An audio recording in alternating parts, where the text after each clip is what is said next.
to a Spectral Quest. I'm your host, Harris Lamonti. Energy cannot be created or destroyed, it only transforms.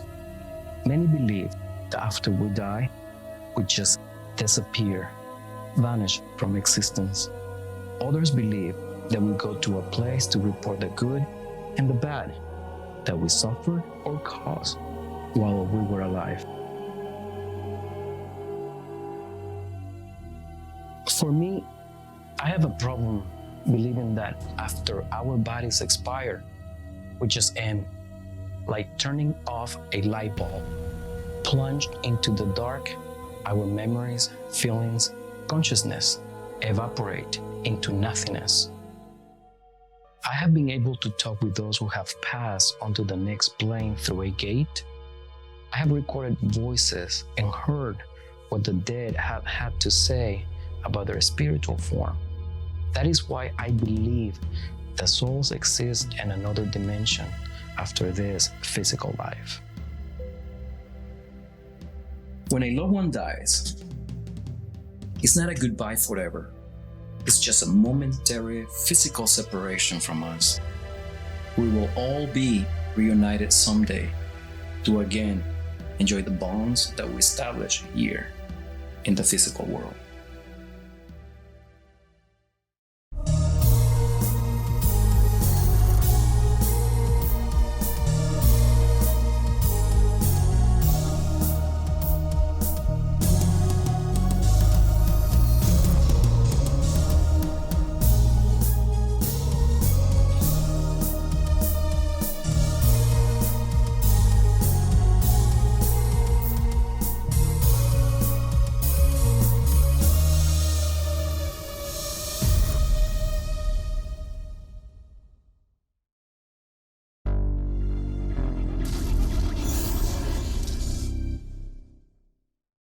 Portals and gates have always been the subject of much controversy.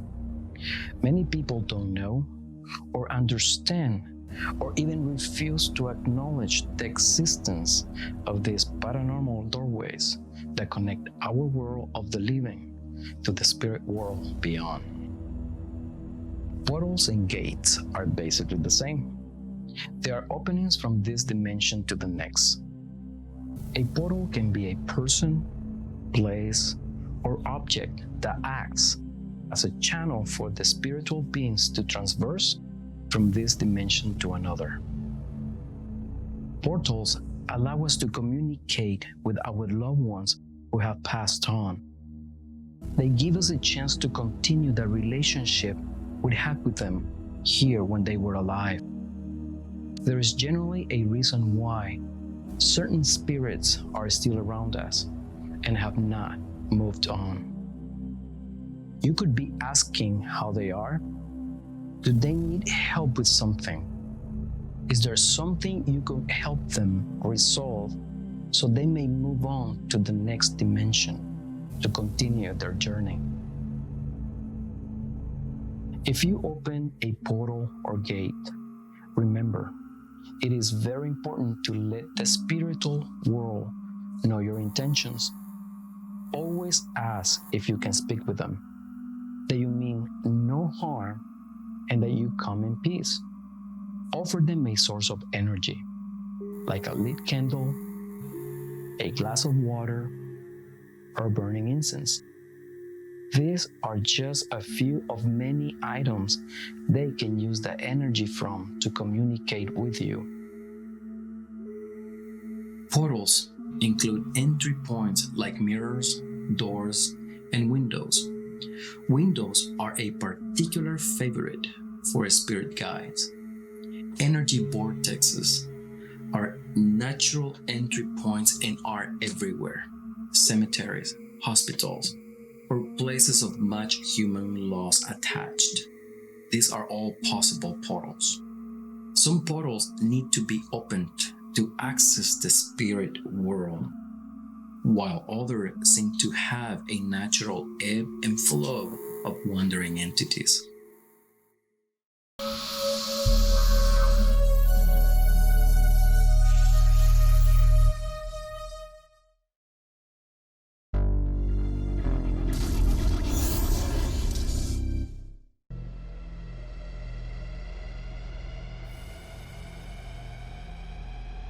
The first portal we will explore is the spirit board.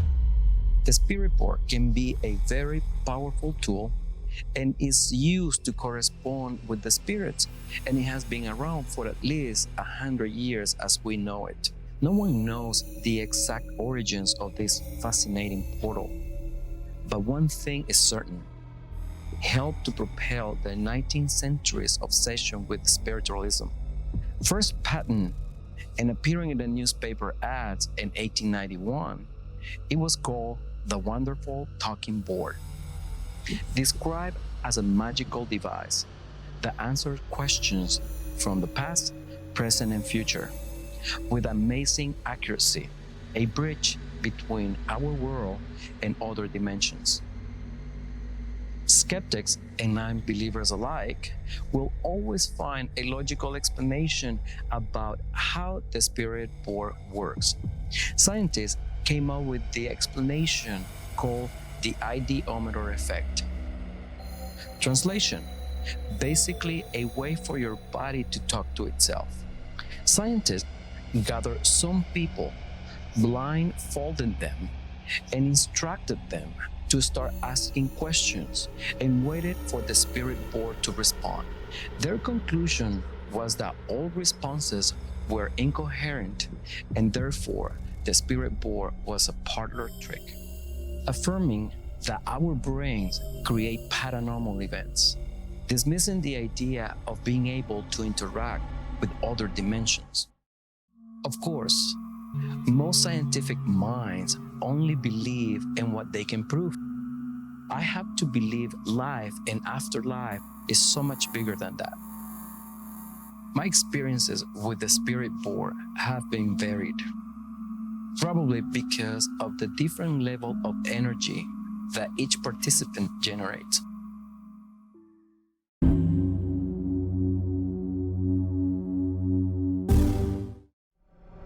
Hi, my name is Tammy Jarmathy. We're in my house in Mountain House, California. This house is actually very active with spiritual activity. The first day we moved into this house, we were unpacking the kitchen and we saw a man walk in the backyard. We go back there to see what it was, and there was nobody there.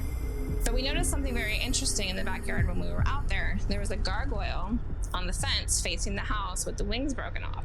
So if you know anything about gargoyles, they're supposed to face away from a building, and the wings are the protectant part of it. So the wings is what keeps negative energy out. So I thought it was quite interesting that it was facing the house without the wings. We spoke to a few of the neighbors about who lived here prior to us, and they told us that the people that lived here were kind of off, a little bit different. They would hear screaming coming from the house and whatnot. So I thought that maybe they messed with the occult or something like that, which maybe had brought the energy that was in the house here.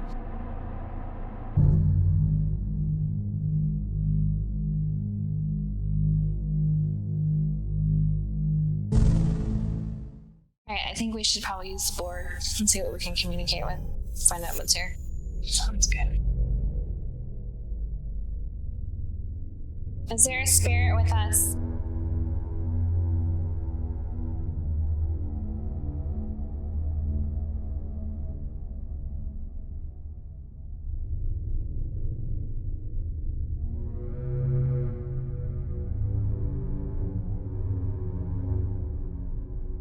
We'd like to communicate with you. Can you go to yes if you're here, please?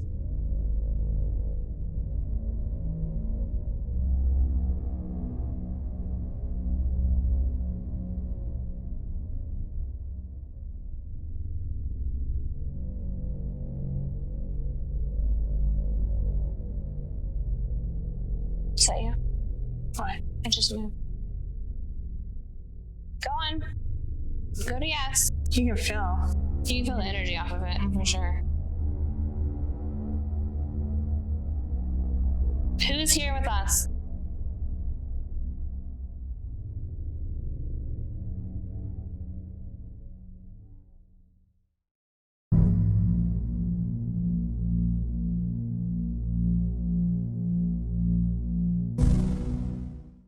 Okay, let's try it again.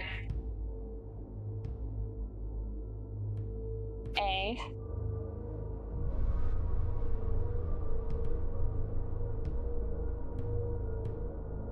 M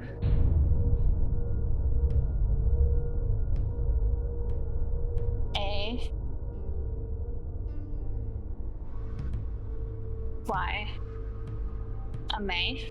Is a May your name? My hair is standing up in my arms right now. Who's a May? I don't know. Are you a male?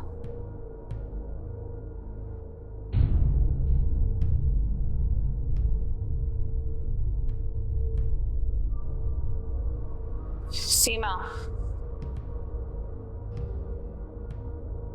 How old are you, May?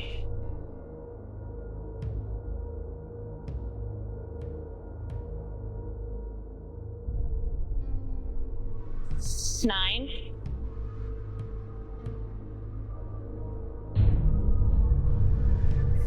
Did you just get here? Why? Oh. You. You? You who?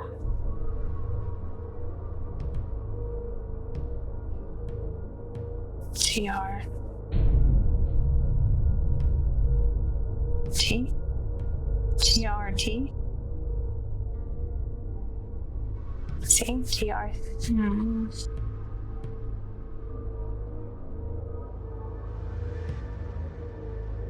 TRTC what? Harris, you might need to get a paper. Are there more coming? L. Q. U.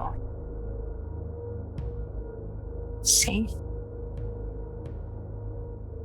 T. None of this makes sense. Are you messing with us?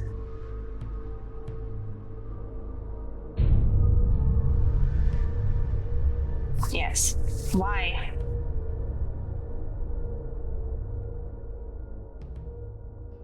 We're gonna close this out now. Goodbye. Bye. One of the problems with the spirit board is that you don't have control of which spirits come through to interact with you.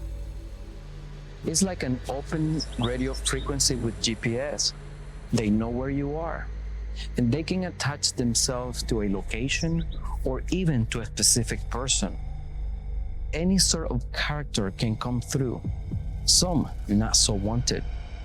Entities with bad energy are easily able to establish themselves when a gate is opened by the novice with that special gift. Because of such a high uncontrolled energy level, these spirits can absorb that force and become quite powerful. They can be difficult to live with and even harder to send away. So, if you choose to portal with the spirit board, take care. Treat it with the respect it deserves, and keep in mind the consequences you may have to deal with.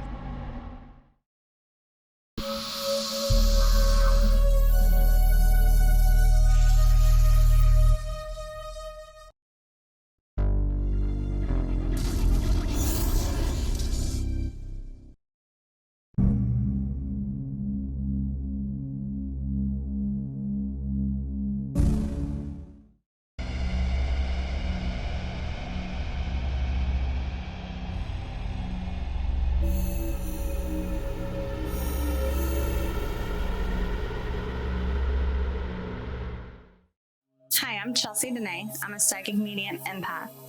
Jimmy is a mutual friend of my husband and I's. I was on social media and I saw his live video. Let's go Raiders. Touchdown.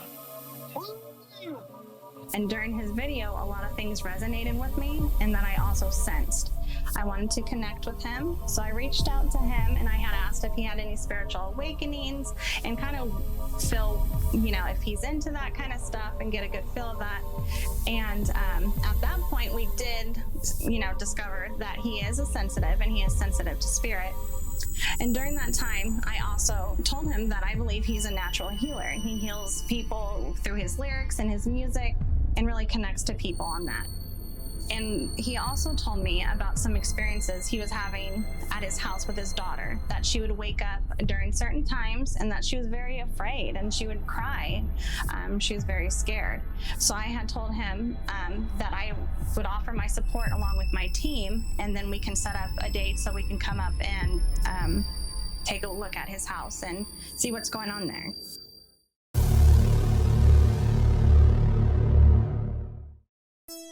My name is Jimmy. I live in Cordelia, California. I just moved here about 2 months ago. And I lived previously in Fairfield. I'm a former drug addict. I've been clean and sober 11 years. I have 2 daughters that I have half the time. They stay with me.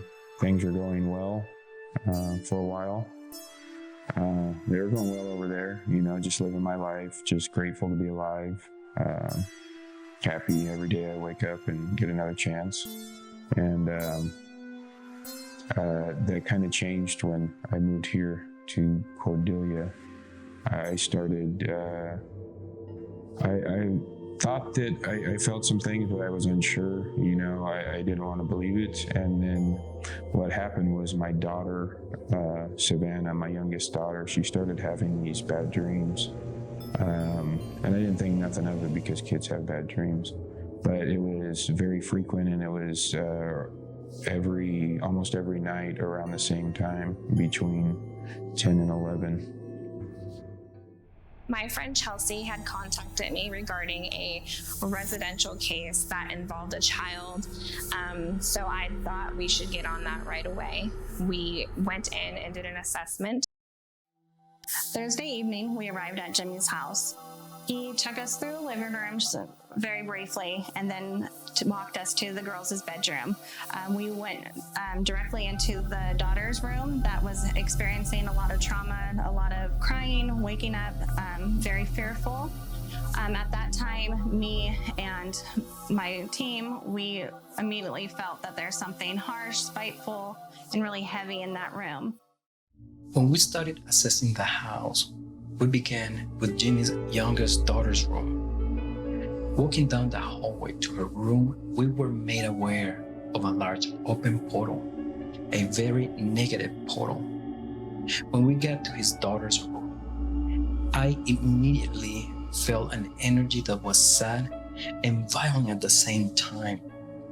I felt that some traumatic event had taken place somewhere else, but for some reason, that negative energy was brought to this location.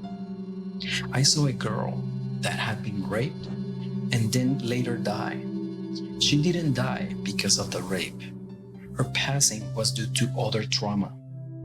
At that moment, this vision didn't make any sense, but later in the investigation, some information would come up that collaborated with what I had seen. When we went to the other daughter's room, it didn't feel as bad, not as heavy. It still felt a little something. In the hallway, it felt, again, heavy. You can feel kind of like a wind tunnel. It felt really uneasy. And after that, we kind of walked through the rest of the house, and we didn't feel much of anything else. But we did know at that time that we needed to come back, investigate, and really make sure this entity leaves and doesn't bother his daughter again.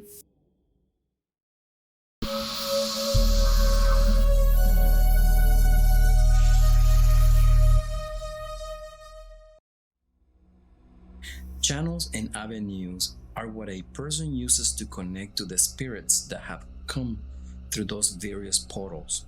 In some cases, these channels include the ability to open closed portals. We can create a channel or avenue for the spirit to communicate through and with us. We become the medium. We are going to explore some of the communication tools available, ones we can use to create the avenue for connecting to the spirits that are all around us and communicate with the souls that exist on the other side.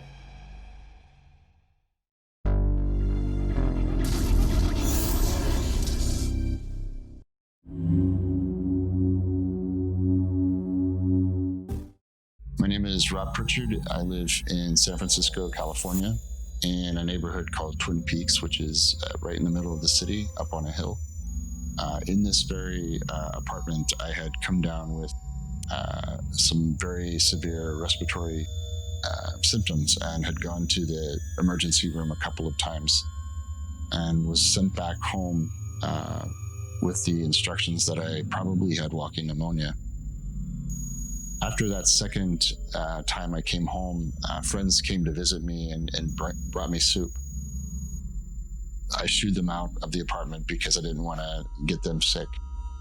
The next thing I remember, I was waking up paralyzed in a hospital bed. Both my parents, my sister, her husband, my best friend, current partner, and previous partner, all at the foot of my bed telling me, "You had swine flu." So I had actually passed out in my apartment, and my friends had found me 2 days later and rushed me to the emergency room, where they immediately intubated me, put me in a medical coma. And I was in that coma for about 2.5 weeks. They told my family that I had a very small chance of living, 5%. So encouraged them to rush to California from the East Coast to put my affairs in order. My lungs, liver, and kidneys had failed, so it was pretty dire. But I did eventually make a full recovery. And the first thing I asked when I was able to speak was I in a plane crash? So I obviously survived, and I beat the odds. I had to learn how to do all the fundamental things again, like walking, but before that, sitting, eating, talking, writing, everything. So they really didn't expect me to make it. So I really wanted to understand what it was that I saw, because I was told I was completely sedated and paralyzed from drugs.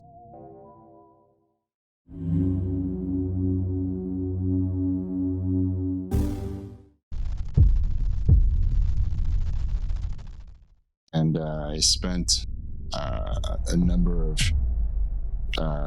hours with a mentor that helped me to learn how to meditate. And every night before bed, I would pray to learn more about what I was seeing.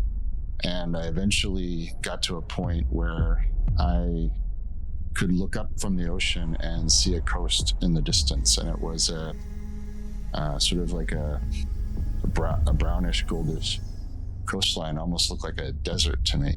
That was about as much as I could remember for a little while. And then finally, the last significant memory I had from my meditations and my dreams was that I had looked up towards the coast and made a conscious intention to just move towards that coast. And that's the last I could remember.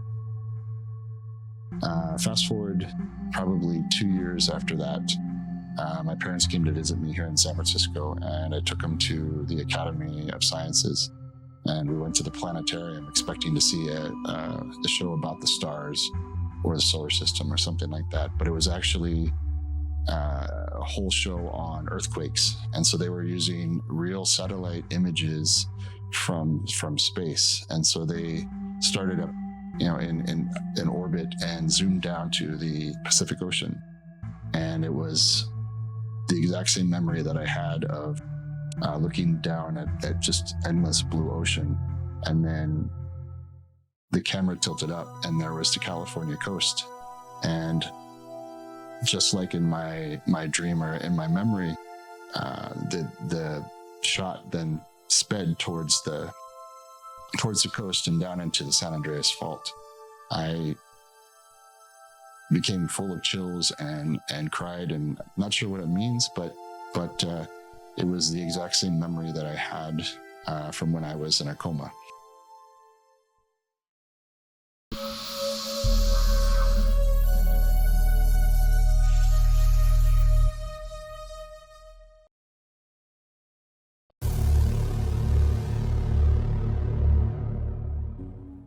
Saturday afternoon, we went back to Jimmy's house to do the investigation part.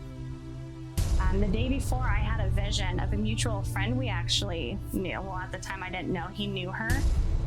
So I had asked him, I said, hey, do you know this person? And he says, yeah, I do know her. She's actually my sister's good friend.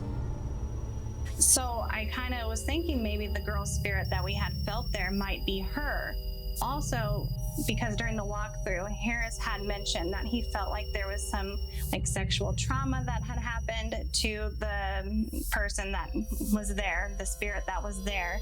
And the girl that I knew, that we mutually knew, there was some sexual trauma when she was younger. Also, Harris had mentioned about that they died somewhere else and not in that house. So the spirit came there. So again, that's kind of why we thought, oh, maybe she is the woman spirit in the house. The description of the girl that I saw on his daughter's bed.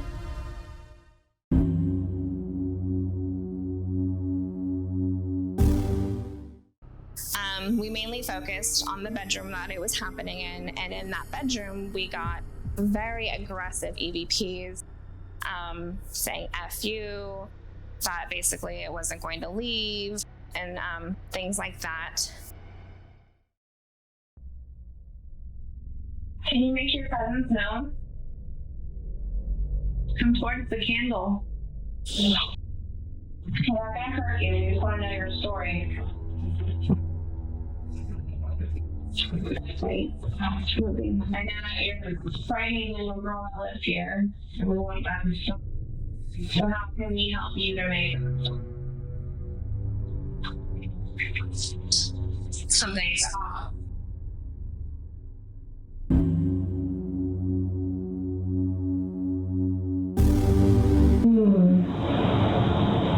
Was that you? Can you make your presence known?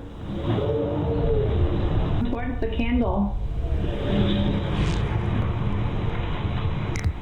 I'm not gonna hurt you, we just want to know your story. Moving. I know that you're frightening the little girl that lives here, and we want that to stop. So how can we help you to make that stop? Something stop. So how can we help you to make that stop? I think I hear a fuck you and something. There's like 3. So how can we help you to make that stop? Fuck you, you can't. Yeah. Fuck you, you can't. You want to hear it again? That's male voice. Yeah. How can we help you to make that stop? Fuck you, you can't. Who are you? Help you to make that